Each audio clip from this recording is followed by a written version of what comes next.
రాష్ట్రంలోనే జనసేన అత్యంత బలంగా ఉన్న నియోజకవర్గాల్లో కాకినాడ జిల్లా పిఠాపురం ఒకటి.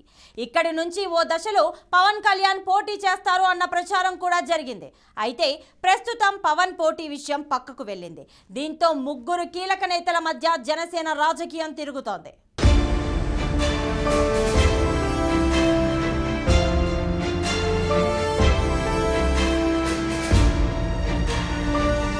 కాకినాడ జిల్లాలో పిఠాపురం నియోజకవర్గం జనసేన పార్టీకి అతి ముఖ్యమైన సెగ్మెంట్గా చెబుతుంటారు పార్టీ నేతలు. అక్కడ వైసీపీ పార్టీ నుంచి 2019 ఎన్నికల్లో దొరబాబు గెలుపొందారు. 45% ఓట్లు సాధించి వైసీపీ ఎమ్మెల్యే స్థానాన్ని కైవసం చేసుకుంది. ఇక 2, 3 స్థానాల్లో టీడీపీ నేత ఎస్వీఎస్ఎన్ వర్మ, జనసేన నేత మాకినీడు శేషకుమారి నిలిచారు. అయితే కూటమిలో భాగంగా జనసేనకు పిఠాపురం సీటు కేటాయించే అవకాశం ఉంది. అదే జరిగితే జనసేన అభ్యర్థిగా ఎవరిని రంగంలోకి దింపాలన్న దానిపై జనసేన పార్టీ కసరత్తు చేస్తోంది. 2019 ఎన్నికల్లో పవన్ పిఠాపురం నుంచి పోటీ చేస్తారని ప్రచారం జరిగింది. తర్వాత పరిణామాల్లో పవన్ అక్కడి నుంచి తప్పుకున్నారు. అయితే దొరబాబు లాంటి బలమైన నాయకుడిని ఎదుర్కోవాలంటే అంతే బలమైన ప్రత్యర్థిని పోటీలో దించాలని జనసేన నేతలు అధిష్టానాన్ని కోరుతున్నారు. జనసేనలో ముగ్గురు నేతల పేర్లు బలంగా వినపడుతున్నాయి.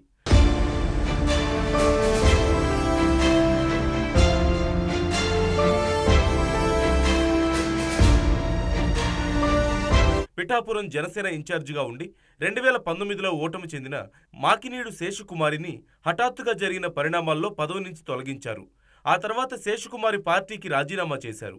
ఆమె స్థానంలో పవన్కు సన్నిహితంగా చెప్పుకునే టీ టైమ్ అధినేత తంగెళ్ల ఉదయ్ శ్రీనివాసును ఇన్ఛార్జిగా నియమించారు. ఆయన ఇన్ఛార్జిగా బాధ్యతలు చేపట్టాక మొదటి సమావేశంలోనే కేడర్ విడిపోయినట్లుగా పార్టీ నేతలు బహిర్గతంగానే చెప్పుకుంటారు. తర్వాత ఉదయ్ శ్రీనివాస్ కూడా కేడర్ను పట్టించుకోవడం లేదన్న ఆరోపణలున్నాయి. పైగా ఆయన చుట్టూ రక్షణగా ఉండే బౌన్సర్లు ఆయన్ను కలవకుండా అడ్డుపడతారని, దీంతో సామాన్య కార్యకర్తలు ఎవరూ ఉదయ్ను కలిసే పరిస్థితి లేదంటూ ఆరోపిస్తున్నారు.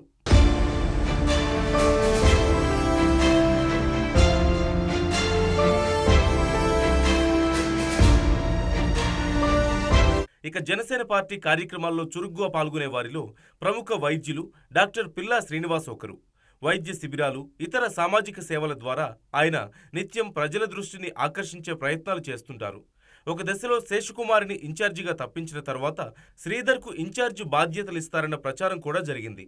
కానీ ఆర్థికంగా డాక్టర్ శ్రీధర్ ఎంతవరకు నిలబెట్టుకోగలుగుతారన్న మీమాంస ఏర్పడింది. దీంతో ఉదయ్ శ్రీనివాస్ పేరు ఖరారు చేశారు పవన్. డాక్టర్ శ్రీధర్కు స్నేహశీలిగా, జనంలో మంచి ఆదరణ, గుర్తింపుతో పాటుగా పార్టీ కోసం పాదయాత్రలు, పవన్ కళ్యాణ్ కోసం సేవా కార్యక్రమాలు చేపడుతూ ఉంటారని పేరు. శ్రీధర్కు క్యాడర్లో మంచి పట్టున్నట్లుగా తెలుస్తోంది. అందుకు కారణం ఆయన నిత్యం ప్రజల్లో ఉంటూ వైద్య సాయం చేస్తూ ఉండడమే అంటారు జనసేన వర్గాలు. అయితే డాక్టర్ పిల్లా శ్రీధర్ స్థానికేతరుడు కావడంతో ఆయనకు స్థానిక నేతల నుంచి గట్టి పోటీ ఎదురవుతుంది. సొంత పార్టీ నేతలే ఆయన స్థానికతపై ప్రశ్నించే అవకాశం ఉందంటున్నారు విశ్లేషకులు.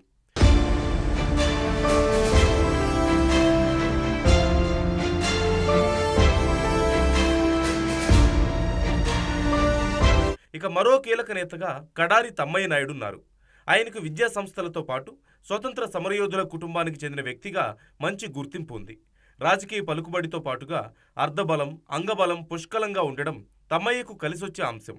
ఇప్పటి వరకు హిందూపురం నియోజకవర్గంలో మెట్ట ప్రాంతంగా గుర్తింపు పడ్డ గొల్లప్రోలుకు చెందిన వారికి ఏ పార్టీ టికెట్ ఇవ్వలేదు. దీంతో స్థానిక కోటాలో గొల్లప్రోలుకు చెందిన తమ్మయ్య నాయుడుకు టికెట్ ఇవ్వాలని నేతలు అధిష్టానం దృష్టికి తీసుకెళ్లారు. పైగా 2019 ఎన్నికల్లో పార్టీ తమ్మయ్యకు బీఫామ్ ఇస్తామని కూడా పిలిపించారని, అయితే అప్పటికే శేషకుమారి టికెట్ కేటాయించడంతో ఆయన నేతల మధ్య, కార్యకర్తల మధ్య విభేదాలు తలెత్తకుండా సున్నితంగా తిరస్కరించారని పార్టీ వర్గాల్లో చెబుతుంటారు. అయితే వారాహి యాత్రలో పవన్ 3 రోజుల పాటు తమ్మయ్య నాయుడు నివాసంలో బస చేశారు. ఆయనకు తగిన గుర్తింపు ఇస్తామని పవన్ హామీ కూడా ఇచ్చారు. ఈ నేపథ్యంలో తమ్మయ్య నాయుడు పేరు తెరపైకొచ్చింది. తమ్మయ్య నాయుడు సమీప బంధువైన కాంగ్రెస్ పార్టీ నేత, మాజీ మంత్రి కొప్పన మోహన్ రావు వర్గీయుల నుంచి కూడా సపోర్టు అందే అవకాశం ఉందని నేతలు అంచనా వేస్తున్నారు. ఇక తమ్మయ్య నాయుడుకి టికెట్ ఇస్తే టీడీపీ మాజీ ఎమ్మెల్యే వర్మ నుంచి కూడా మద్దతు లభిస్తుందంటూ ప్రచారం. ఒకవేళ తమ్మయ్య నాయుడికి టికెట్ ఇవ్వకపోతే వర్మనే స్వతంత్ర అభ్యర్థిగా బరిలోకి దిగే అవకాశం లేకపోలేదంటున్నారు నేతలు. ఇక మొత్తంగా చెప్పాలంటే పిఠాపురం నియోజకవర్గంలో ముగ్గురు నేతల మధ్య పోటీతో జనసేన సీటు కేటాయించడంలో పార్టీకి కొత్త తలనొప్పిగా మారకముందే నేతను సమన్వయపరచాల్సిన అవసరం ఉందని చెబుతున్నారు రాజకీయ విశ్లేషకులు.